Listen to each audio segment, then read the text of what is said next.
দিদি এটা কত? এটা কত? আর এটা কত? কোনটা? আরে দেখতে পারছো না? অন্ধ নাকি তুমি? হ্যাঁ, আমি অন্ধ। তুমি একটা কাজ করো, দেখো নিচে কাগজে না লেখা আছে কোনটার কত দাম। আরে তুমি যখন দেখতেই পাও না তাহলে দোকান লাগিয়েছো কেন? কি করব বলো, আমার স্বামী না অসুস্থ, বিছানায় পড়ে রয়েছে। বাড়িতে রোজগার করার মতন আর কেউ নেই, তাই বাধ্য হয়ে আমাকে এই কাজটা করতে হচ্ছে। ঠিক আছে, আমি তাহলে কিছু শোপিস দেখছি আর কিছু বই দেখছি। বলছি দেখো, এখানে না ফুল আছে, ফুলগুলো খুব সুন্দর। হ্যাঁ সুন্দর তো। বাহ, 50 টাকা করে?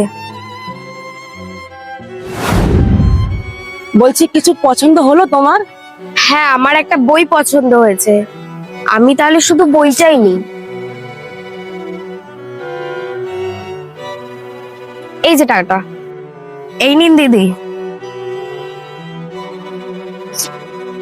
এটা কি করলেন আপনি? আরে চুপ, আস্তে। দিদিটা চোখে দেখতে পারে না। আপনার যা লাগবে আপনি ওখান থেকে তুলে নিয়ে চলে যান। আচ্ছা ঠিক আছে।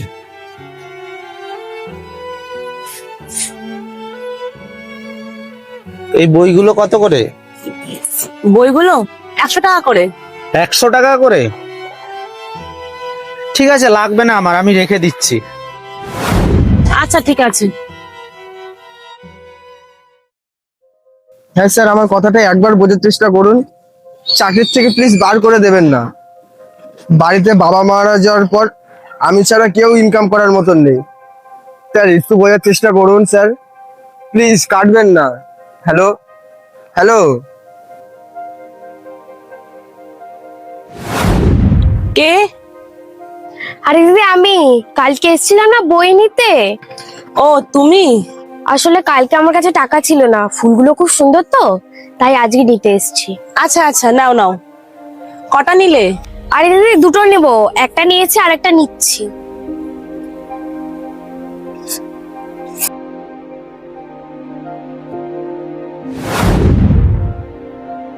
দিদি, দুটো ফুল আর একটা বই, 200 টাকা হয়েছে।